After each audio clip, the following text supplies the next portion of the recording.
Hello guys, welcome back to my channel. তো আজকে কোনো রকম ডেলি ব্লগ বা ঘুরতে যাওয়ার কোনো রকম ব্লগ আমি শেয়ার করছি না। আজকে দুটো বিষয় কথা বলতে চাইছি।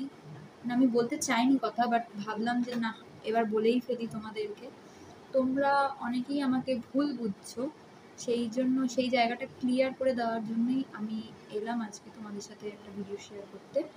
তো প্রথমে যেটা বলি যে হয়তো তোমরা অনেকেই ভাবছো যে আমি ভিডিও শেয়ার করি না কেন, রেগুলারিটি মেনটেন কেন করি না, হয়তো আমার ভিডিও করার কোনো ইচ্ছাই নেই, ইউটিউবে কেন এসছি যখন ভিডিও করতে পারি না, এরকম অনেকেই অনেক রকম হয়তো ভাবছো।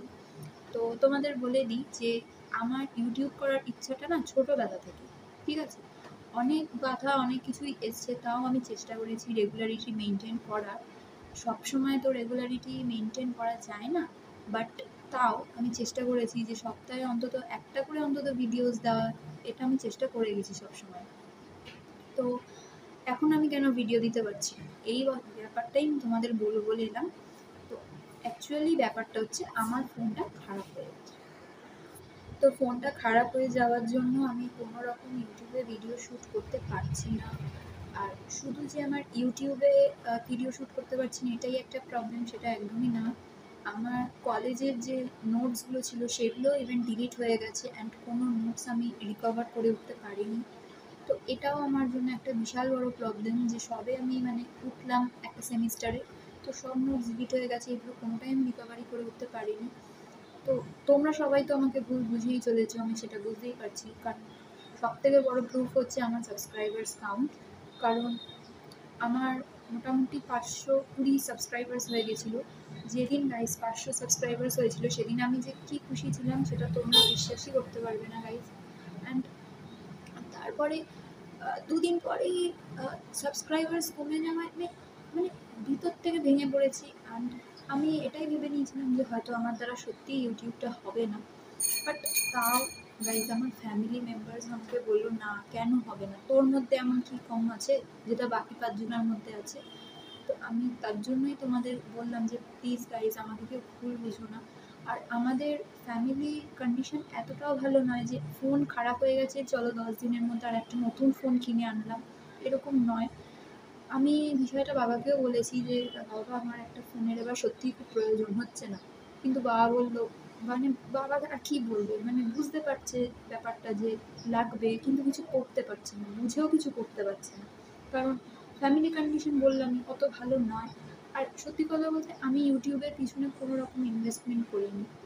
সমস্ত ইউটিউবারদেরই দেখি তাদের চ্যানেল খোলার আগে কেউ ট্রাইপড কিনছে ভালো, কেউ একটা মাইক কিনছে ভালো, কিন্তু আমার কাছে কিছুই নেই গাইজ, শুধুমাত্র এই ফোনটুকু ছাড়া।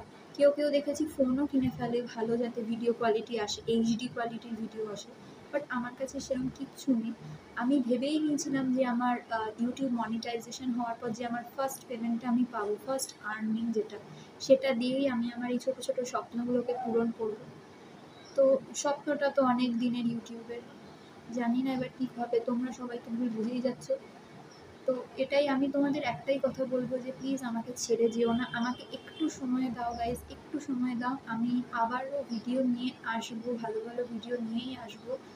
তো কেউ আমাকে, তোমরাই এখন আমাকে শুধুমাত্র সাপোর্ট করতে পারো, আমার লক্ষ্য অব্দি আমাকে পৌঁছে দিতে পারো, আমার মনিটাইজেশনের স্বপ্নটা পূরণ করতে পারো। প্লিজ গাইজ আমি হাত জোর করে বলছি যে কেউ আমাকে ভুল বুঝো না, কেউ আমাকে ছেড়ে যেও না, তোমাদের সাপোর্ট ছাড়া আমি কিছুই না। তো এটাই বলার ছিল যে আমি কেন ভিডিও আনতে পারছি না। ইভেন এই যে ভিডিওটা আমি করলাম, এই শ্যুটটা অন্য একটা ফোনের, অন্য একটা ফোনের, আমার নিজের ফোনের না। তো এটা ভিডিও কোয়ালিটি কেমন এসছে আমি নিজেও বুঝতে পারছি না, কারণ এটা মাঝে মাঝে গ্লিচ চলে আসে, মাঝে মাঝে ফোকাসও হারিয়ে যায় এই ফোনটা যেটা আমি করছি শ্যুটটা। তো প্লিজ আমাকে একটুখানি টাইম দাও, আমি নিশ্চয়ই আবার ভিডিও নিয়ে আসবো। প্লিজ আমাকে ভুল বুঝো না কেউ। আর সাবস্ক্রাইবার্স যারা আমার আছো, কেউ আমাকে ছেড়ে যেও না, এটাই বলার ছিল। তো প্লিজ সাপোর্ট করো প্লিজ।